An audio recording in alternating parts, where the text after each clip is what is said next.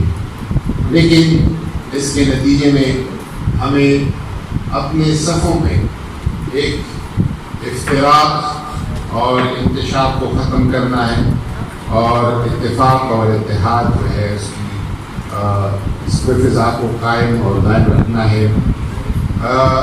کافی چیزیں ہیں بات کرنے کی، وقت کے حدود کا اور حدود کا میں خیال رکھوں گا۔ اس ملک میں اگر کوئی یہ سمجھتا ہے کہ ان چیزوں کا بہانہ بنا کر کوئی، اور یہ بتاؤں ابھی بات ہوئی کہ فلانا قاتل تھا یا کسی فرقہ سے تعلق نہیں ہوتا ہے، مظلوم مظلوم ہوتا ہے، ظالم ظالم ہوتا ہے۔ جو قاتل تھے، جو غارت کرتے، جو بھی تھے، وہ ٹائٹل جو بھی استعمال کر رہے تھے، وہ اس ملک اور اس مٹی کے دشمن تھے۔ اگر دوبارہ یہ جو امن کا فضا قائم ہے، یہ بہت بڑی قربانیوں، پاک فوج کی، ہماری مسلح افواج کی قربانیوں سے قائم شدہ فضا ہے۔ جو بھی اس فضا کو برباد کرنے کا کوشش کرے گا وہ برباد ہو جائے گا۔ میں ان کو وارن کرتا ہوں، ریاست ان کو چھوڑے گا نہیں۔ اس فضا کو ہم نے ہر صورت میں، ہر قیمت پہ انشاءاللہ تبارک و تعالیٰ قائم دائم رکھنا ہے۔ فتنوں کا سدباب یقیناً حکومت کی بھی اپنی ذمہ داری ہے، لیکن الحمدللہ ہماری جتنی گزشتہ 2 سال میں، جب سے میں وزارت مذہبی امور میں ہوں، اور عمران خان کی طرف سے مجھے ہر بار یہی حکم ہوتا ہے کہ ہر چیز میں علماء کرام کے ساتھ مشاورت۔ ہم نے رمضان کے بارے میں بات کرنی ہو، تراویح کے بارے میں بات کرنی ہو، اور لا تعلقی کا اظہار کیا گیا، اور سیدنا بکر صدیق رضی اللہ عنہ کے بارے میں جو کچھ کہا گیا، اس سے بھی اہل تشیع نے بھرپور طریقے سے لا تعلقی اور بیزاری کا اظہار کر دیا۔ لیکن میں ایک بات کہتا ہوں، اور اس پہ میں بلا جھجک کہتا ہوں کہ سیدنا بکر صدیق رضی اللہ تعالیٰ عنہ کے بارے میں جو کہا گیا یا کہا جا رہا ہے، وہ بھی رد عمل ہے، اور اس کا سبب بھی وہ عمل ہے جس نے وہ کر دیا ہے۔ وہ جو کچھ کہا جا رہا ہے، اس کا ذمہ دار بھی وہی ہے جس نے یہ بحث چھیڑ دیا، اور یہ گستاخی اور یہ بے باکی کی۔ میں ایک دفعہ پھر آپ سے گزارش کروں گا انشاءاللہ تبارک و تعالیٰ، جس طرح علامہ حسین اکبر صاحب نے آج کے اس مجلس اور اس محفل کے بارے میں، اس کا مقصد صرف یہ گانگت کا، اتفاق کا، اتحاد کا ملکی سطح پر ایک اظہار ہے۔ باقی شہروں میں بھی اس طرح علماء کرام مسلسل ہو رہے ہیں۔ علامہ طاہر اشرفی صاحب اس میں ایک بھرپور کردار ادا کر رہے ہیں، اور ہمارا جو کردار ہے وہ اتفاق اور اتحاد اور یگانگت کے اس فضا کو قائم و دائم رکھنا ہے۔ جزاکم اللہ خیرا۔